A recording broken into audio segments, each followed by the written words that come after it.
Welcome to Photographica. This is a new series for the channel where I take a look at weird and wonderful things from the world of photography. But I'm hoping to create a new style of video so you guys have a variety of content to watch on the channel. In today's edition, I take a look at the Lomo'instant square glass and the 10 Golden Rules of Lomography. I've been using this instant camera for about 6 months now, and I thought it would be the perfect camera to use to help demonstrate what Lomography is all about and how you can incorporate it into your photography. So we'll jump straight into the rules. And rule 1, take your camera everywhere you go. Always having the camera with you, you're always ready, because there's nothing worse than when you are out and about and you see something like the perfect opportunity and you think, oh, I'll just snap that up photo, and you don't have a camera. So always carrying something where you can just capture it and do it quite quickly and be in the moment is great. Use it anytime, day or night. If you abide by what I've followed on from the first rule of taking your camera wherever you go, at whatever time, and just having, I guess, maybe a camera that can do the long exposures quite easily, or has a built-in light meter so you're not faffing around with exposures to capture those moments. You can get some moments that you won't anticipate.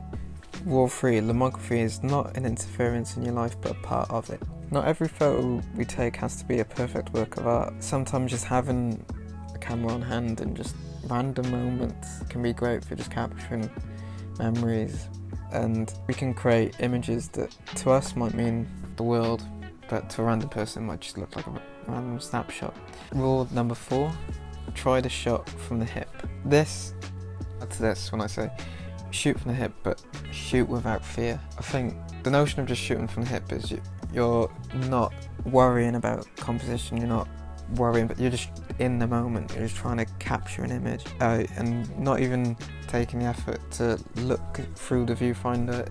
You're almost sort of being taken out of the moment because you're focusing on the task at hand, but just hitting that shutter, you're leaving space for opportunity and surprise. Rule number 5, approach the objects of your lomographic desire as close as possible. I think this rule is just about connecting with people, being in the moment and just having that interaction, and I think that's what lomography does well. It's a sense of community and togetherness. Rule 6, don't think. William Firebrace. I think overthinking can hinder creativity in many ways. It can be the anxiety to put the first mark on a piece of paper.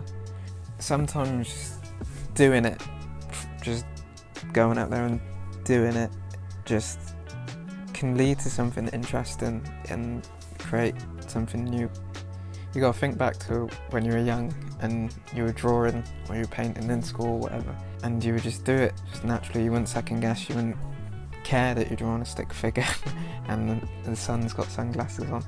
It's just all just natural, you just do it because you want to. Rule 7, be fast. I think this applies particularly well as when you're like street photography or something like that, when you're in just that fast-paced environment and there's a lot going on. Being in the rhythm of that world around you and just taking snapshots wherever and just taking that chance and just being brave and just having fun with it. Rule number 8, you don't have to know beforehand what you captured on film. I think this can be summed up as shoot first, ask questions later.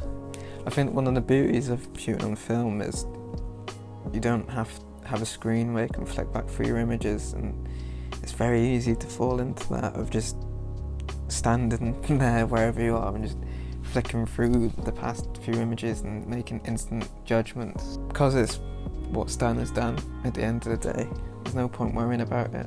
Rule number 9, afterwards, either. So following on from the last one, you get that roll back and it wasn't what you expected. At the end of the day, who cares?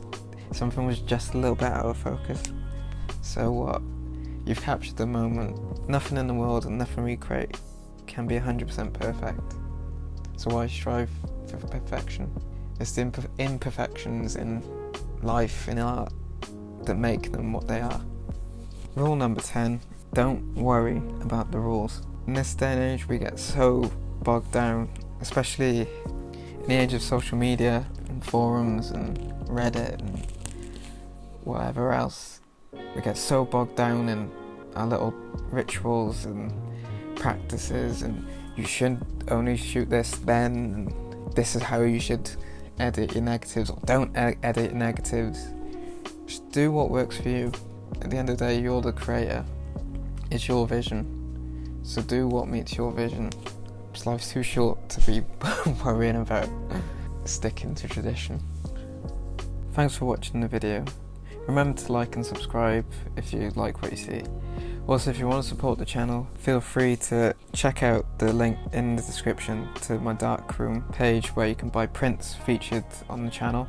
Or if you want something more handmade, you can check out my Etsy shop, which is made for my design business, which features risograph prints and whatever else I'm making. Or you can follow me on social media